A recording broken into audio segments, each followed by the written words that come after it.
Sasha, qual a sua opinião sobre a decisão de 2010 da Suprema Corte a respeito do Citizens United? Corporações têm direitos iguais às pessoas e podem apoiar como quiserem os candidatos. Ou seja, o país é governado por corporações. E os lobistas que financiam candidatos e comandam sua lealdade, exigindo que... Meu Deus! Você já provou, entendemos. É impressionante. A gente volta a falar sobre o tarifaço de Donald Trump, agora considerando as big techs e as maiores bandeiras de cartão de crédito.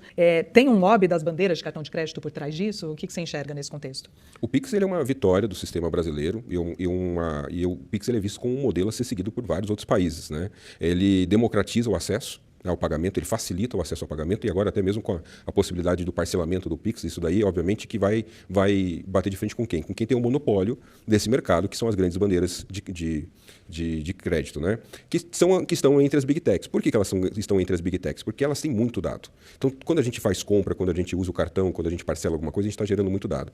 Essas informações, elas são muito preciosas. O que a gente começou a observar nos últimos tempos? O fato de que há um crescimento imenso do Pix, entre os brasileiros, tem diminuído o uso do cartão de crédito. Então, isso tem batido de frente com os interesses dessas grandes empresas. Então, é óbvio que elas vão reclamar e que eles vão tentar encontrar formas de cercear essa nova tecnologia. Eles vão abrir investigação nos Estados Unidos como uma forma, na verdade, de barganha. Então, na verdade, o que a gente vai ver agora é um jogo da negociação de truco. Eu peço truco, peço 6, peço 9, e aí você vai utilizar todos os recursos que eles podem utilizar daquele lado para tentar favorecer e se fortalecer do lado da negociação na qual eles estão. As razões, né, que levaram o presidente norte-americano a levar tarifas sobre produtos brasileiros. Qual que é o papel das Big Techs nessa história? O papel das Big Techs é central, Natália, porque eu venho com a hipótese de que, na verdade, essa ideia de colocar tarifa em café, suco, isso daí, na verdade, é fumaça, né? O verdadeiro interesse é a corrida da inteligência artificial. Certo. E agora, o julgamento, né, do Supremo Tribunal Federal ampliando as responsabilidades das redes sociais sobre o conteúdo publicado pelos usuários deve ter pesado também nisso, né? Com certeza, porque no final das contas a gente está falando de mercado. A gente está falando de mercado, que é um grande mercado em termos de número de usuários. No Brasil, a gente tem aí mais de 130 milhões de usuários das plataformas digitais produzindo dados, consumindo dados. E a gente está falando também de um outro mercado, que é o mercado de internet, de telecomunicação, de data centers, de energia e de recursos naturais, como, por exemplo, metais e terras raras. Então, a gente está falando aí de um grande mercado. E que é um mercado que vem recebendo muito aporte dos chineses. A gente tem agora, por exemplo, um novo data center do TikTok, que está para ser instalado no Nordeste. É um problema para as Big Techs. Por que essas Big Techs? Bom, primeiro a gente não pode esquecer que todas essas presidências das Big Techs estavam lá no Inauguration Day, ao lado do Trump, né? Inclusive, um deles foi um grande secretário, o Elon Musk foi um dos grandes secretários. O próprio Trump é um interessado, porque ele tem uma plataforma digital também, né? Então, a gente está falando de uma disputa por mercado, tanto em termos de mercado consumidor, que o brasileiro é um grande consumidor, o brasileiro também alimenta muito a internet com seus próprios dados e também está falando com relação a acesso a recursos naturais. Mas tanto a Câmara quanto o Senado têm tido uma grande dificuldade para conseguir fazer o seu trabalho, que é de aprovar leis que regulem essas plataformas, a internet e a inteligência artificial. Um pouco por lobby dessas empresas, um pouco por um grande interesse por parte dos nossos parlamentares. E só para finalizar, a gente não pode esquecer, o ano que vem a gente tem eleições de novo. Então existe uma preocupação muito grande, até por parte do próprio legislador, que é um grande usuário das plataformas digitais, onde ele faz ali ele arregimenta os seus eleitores, para que ele também não acabe regulando a forma como ele também vai precisar se comportar nas plataformas digitais.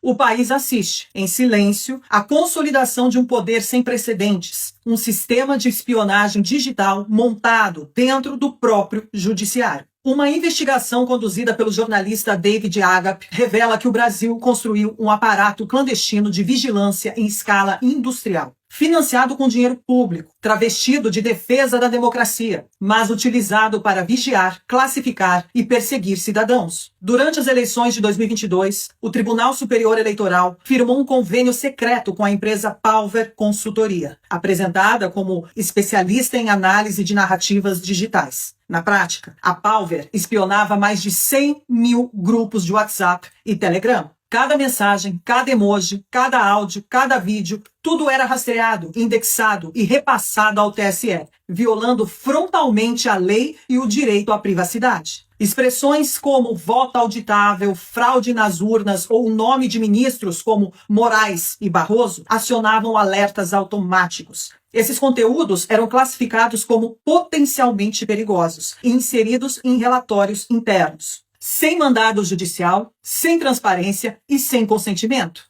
Essas informações alimentavam um núcleo informal de inteligência, comandado pessoalmente por Alexandre de Moraes, operando fora da estrutura oficial do Estado, um gabinete paralelo, sustentado por ONGs e fundações estrangeiras que agiam como braços terceirizados do poder. Entre os parceiros estava o Instituto Democracia em Cheque, financiado por entidades como a Reichsbau-Stiftung e a Open Society Foundations, ambas sediadas no exterior e alinhadas à agenda global de regulação da informação. Essas organizações forneciam relatórios sobre narrativas nocivas, quase sempre direcionadas contra a direita, a oposição e qualquer crítica às instituições. O resultado foi a criação de uma máquina de censura sofisticada, que se escondeu sob o rótulo de combate à desinformação. Em 2023, a Palver abriu uma filial em Delaware, nos Estados Unidos, e passou a cooperar com o Digital Democracy Institute of the Americas, vinculado ao Atlantic Council, o mesmo think tank citado nos Twitter Files como peça central do complexo industrial da censura. Dados coletados de cidadãos brasileiros passaram a alimentar relatórios e pesquisas em Washington, cruzando fronteiras sem qualquer autorização. A espionagem brasileira tornava-se internacional. E quem financiava o circuito eram fundações como Open Society, de George Soros, Bill e Melinda Gates Foundations, e agências do governo americano como USAID, Departamento de Estado, a controversa National Endowment for Democracy e até Big Techs como Meta, Google, TikTok e Microsoft. O Brasil, que um dia foi laboratório de políticas sociais, agora se tornava laboratório de controle digital.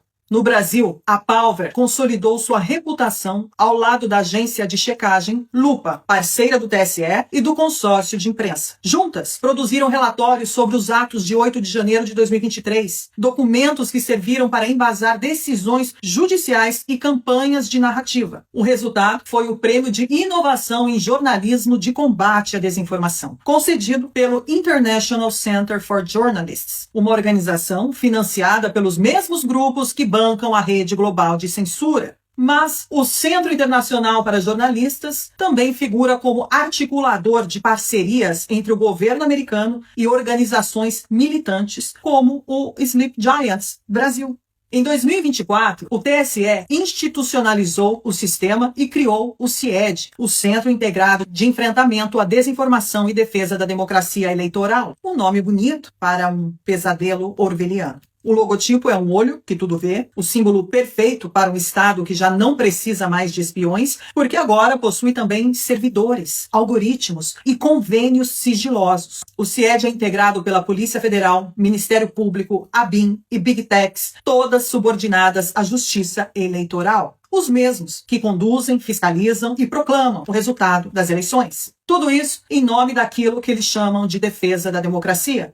O regime Lula seguiu o mesmo roteiro. Criou a Procuradoria Nacional da União de Defesa da Democracia, dentro da AGU, um verdadeiro Ministério da Verdade, responsável por processar jornalistas, influenciadores e cidadãos por desinformação. Simultaneamente, o SERPRO, o Serviço Federal de Processamento de Dados, lançou o projeto Cidadão Digital, que cruza informações pessoais e rastreia comportamentos cívicos.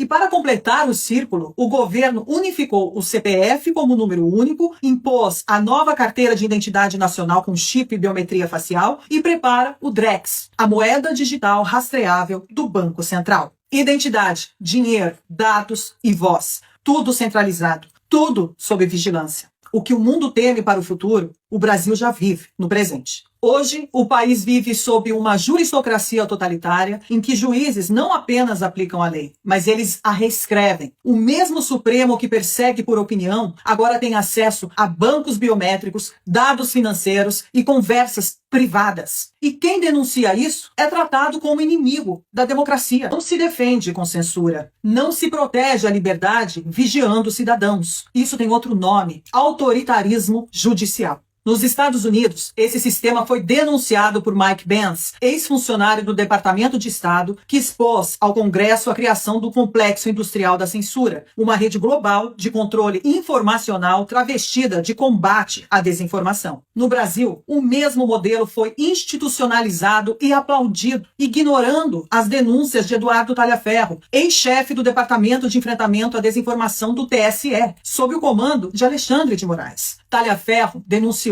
a existência de um gabinete paralelo, o uso ilegal de dados privados e o desvio de finalidade do tribunal. Por isso, ele teve que deixar o país e se exilar na Itália. Agora, o mesmo ministro que ele denunciou, Alexandre de Moraes, pede sua extradição, acusando-o de violação de sigilo funcional. Em outras palavras, Talhaferro está sendo punido por ter dito a verdade. E aqui a história se repete. Em 1950, na Alemanha Oriental, a Stasi, serviço secreto do regime comunista, vigiava 1 em cada 60 cidadãos para garantir a obediência ao Partido Socialista Unificado. Era chamada de os olhos e ouvidos do regime. Hoje, a tecnologia faz o mesmo trabalho, mas para garantir a obediência ao consórcio Lula-STF sem deixar vestígios. Cada palavra digitada em seu dispositivo eletrônico, cada curtida, cada crítica é armazenada. E quem controla os dados, controla a narrativa e o pensamento. O complexo da censura